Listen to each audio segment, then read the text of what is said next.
Kim deyir Məhərrəm ayında toy eləmək olmaz, şadlıq eləmək olmaz? Təsəvvür edin, bir insan özünə müsəlman deyə, özünü Peyğəmbər ümmətindən bilə, ancaq o dinin ona pak və təhrif olunmamış formada gəlib çatması üçün öz canından keçən, 2 balasını verən, hansı ki bir balası öz gözünün qabağında tikə-tikə oldu və bir balası da, 6 aylıq balası da əllərində başı bədənindən ayrıldı. Öz qardaşını verdi, hansı ki o qardaşının əvvəl əllərini kəsdilər, sonra gözünü çıxartdılar, sonra başını bədənindən ayırdılar. Özünün də başını arxadan, qəfadan kəsdilər və faciəvi şəkildə şəhid etdilər və bu yetməmiş kimi onun namusunu, Peyğəmbərin namusunu cariyə kimi əsir apardılar və həmin müsəlman gələ bütün bu faciələri, müsibətləri yaşayan insanın həmin müsibətləri yaşadığı gündə şadlıq eləyə.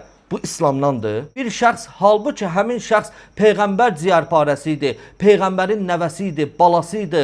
Gələ bu gün sənin dinini təhrif olunmamış formada ələ gətirməyin üçün canından keçə, balalarını verə, qardaşını verə, namusu əsir aparıla və bütün bunlara razı ola. Sən 1 ay, 5 gün, 1 gün ərzində yas saxlayıb şadlıqdan uzaq durmağa razı ola bilmirsən. Budur sənin İslamın, budur sənə Peyğəmbərə olan məhəbbətin. Ateistləri, kafirləri, nə bilim deistləri, agnostikləri başa düşdü. Onların dini yoxdur. Sənin də dinin yoxdur. Sənə bu qədər vəfa eləyənə, bu qədər cəfa eləməyi necə özünə sığışdırırsan? Necə vicdanıva sığışdırırsan? Vahabilər bilirsiniz niyə hər Məhərrəm ayı gələndə toydan dəm vururlar, şadlıqdan dəm vururlar? Ona görə ki, İmam Hüseynin mübarizə apardığı din, İmam Hüseyin qoruyub saxlamaq istədiyi din onların əldə etdiyi, sahib olduğu din deyil. Onlar İmam Hüseynin uğrunda vuruşduğu dinin tam əksini yaşayırlar. Ona görə İmam Hüseyndən xoşları gəlmir. Ona görə Yezidə rəhmətullah deyirlər və ona görə İmam Hüseynə səhv elədi,